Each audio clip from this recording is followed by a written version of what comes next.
এটা আমাদের দিনের মধ্যে না।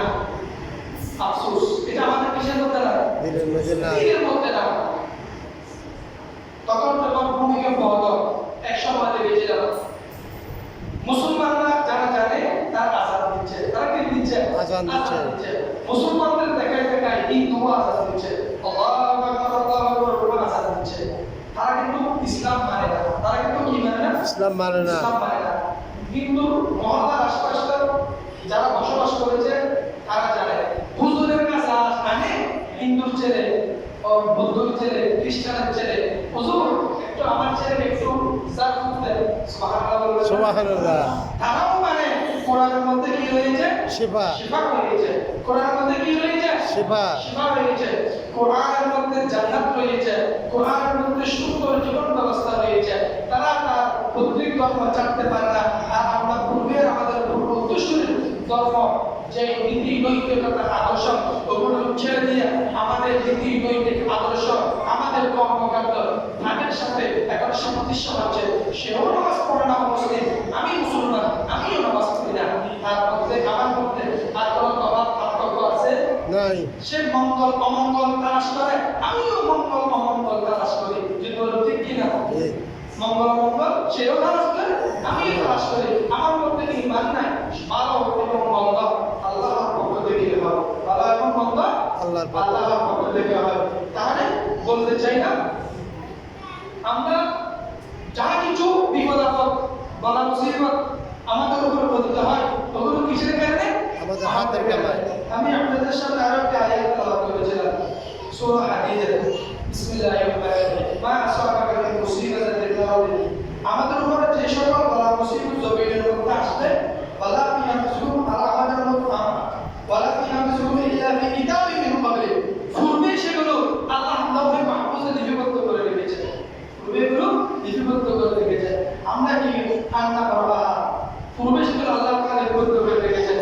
এখন নবীরা যারা অপ্রাপ্তবয়স্ক বালক বালিকা এরা তো সবাই নিষ্পাপ, এরা তো সবাই কি নিষ্পাপ। এরা যদি কোনো বিপদ কোনো মুসিবতের মধ্যে এরা পতিত হয় তাহলে বুঝতে হবে এদের বালা, এদের মুসিবত, এদের মর্যাদা, এদের শান আরো উপর দিকে আল্লাহ তাআলা উন্নীত করবেন। যেমন কোন নামাজি বান্দা, কথাটা মাসালাটা হাদিস আমি বাংলা বলে যাচ্ছি, সময় কম। কোন নামাজি বান্দা অসুস্থ হয়েছে, কি হয়েছে? অসুস্থ হয়েছে। সে যখন চরমভাবে খুবই অসুস্থতার মধ্যে দিন কাটে তখন আল্লাহ তাআলা ফেরেশতাকে বলেন, ও ফেরেশতা, আমার এই বান্দা মসজিদে উপস্থিত হতে পারে না, নামাজের মধ্যে তার না দেখি না সে অসুস্থ হয়েছে।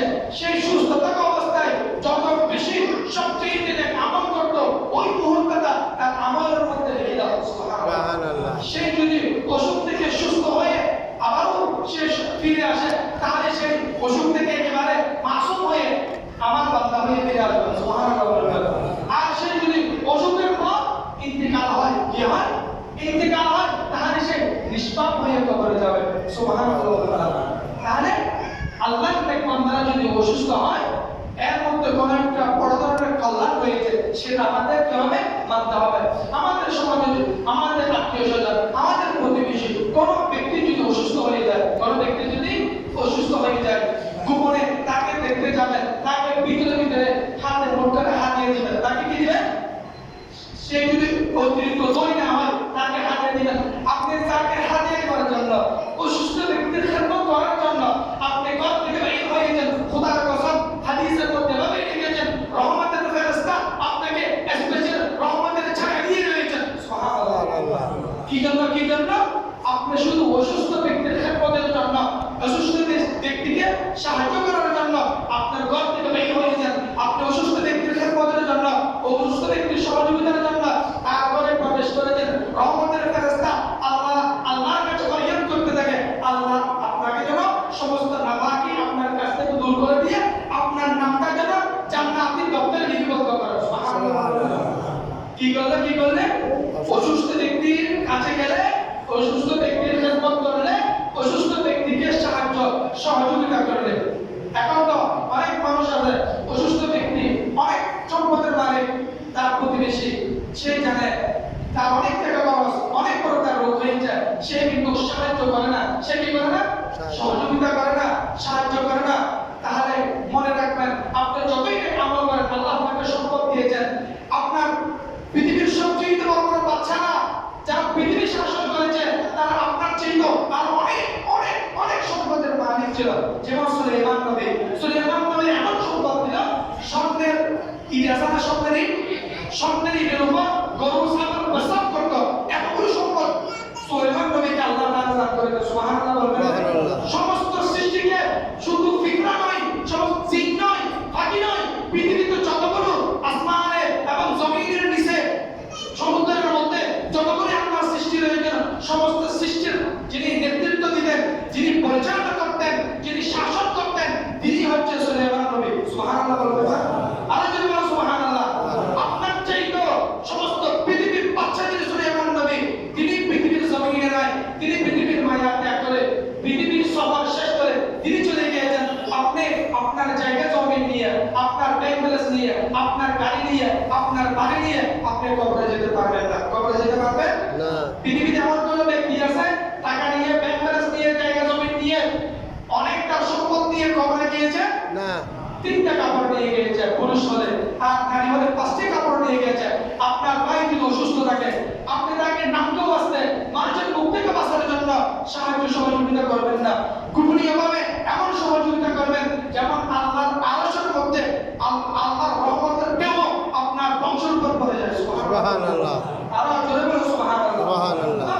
মানুষ কিছু বলবো আর ভাই অসুস্থ কিছু না দিলে মানুষ কোন নাই করিব কি থেকে কিছু না দিলে কিন্তু চিকিৎসা ওরা চিকিৎসার জন্য দরকার বললাম আর কি 5 লাখ টাকা আল্লাহ তাকে তৌফিক দিয়েছে 5 লাখ টাকা দেওয়ার জন্য। দেখবেন আমরা শহরের গ্রামে, আমি আলহামদুলিল্লাহ 2007 সাল থেকে মসজিদে 5 সালের পর থেকে মসজিদের সাথে জড়িত। একেবারে আমার বয়স 13 থেকে 14 প্রভাবিত। শহরের গ্রামে অনেক মসজিদ আমি আলহামদুলিল্লাহ আল্লাহর রহমতে সরকার দ্বারা আমি করে দিলাম।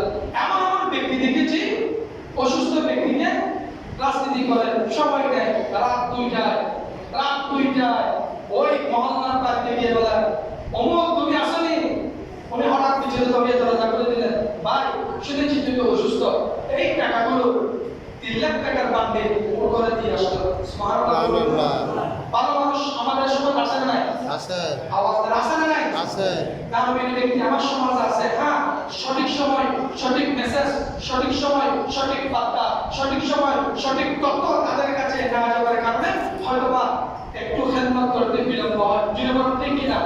আপনার ভাইকে আপনি খেদমত করবেন, আপনার বউ যদি একটু অপছন্দ করে, আপনার ভাইকে আপনি দিবেন গোপনে দিবেন, আপনার বউ যেন না জানে, সেটা সবচেয়ে বড় জিহাদ। সুবহানাল্লাহ। আর যদি বলেন না সুবহানাল্লাহ। আপনার বউ যেন বিবি যেন না জানে, আপনার শাশুড় গোষ্ঠী যেন না জানে, গোপনীয়ভাবে একেবারে গোপনীয়তা রক্ষা করে দিবেন। যেহেতু ঘরে জানলে বুঝে না ও বাকি ঝগড়া বিবাদের মধ্যে লিপ্ত হবে, কথা কাটাকাটি করবে আপনার সাথে, গোপনীয়ভাবে দিবেন, এমনভাবে দিবেন আল্লাহর যেন রহমতের জোশ আপনার দিকে চলে আসে। সুবহানাল্লাহ। তাহলে বলতে চাই না ভালো এবং মন্দ উভয় হয় কার পক্ষ থেকে? আল্লাহর পক্ষ থেকে। এই সফর মাসকে অমঙ্গল মাস, এই সফর মাসকে বিপদের মাস, এই সফর মাসকে অশুভ মাস মনে করা যাবে না। আচ্ছা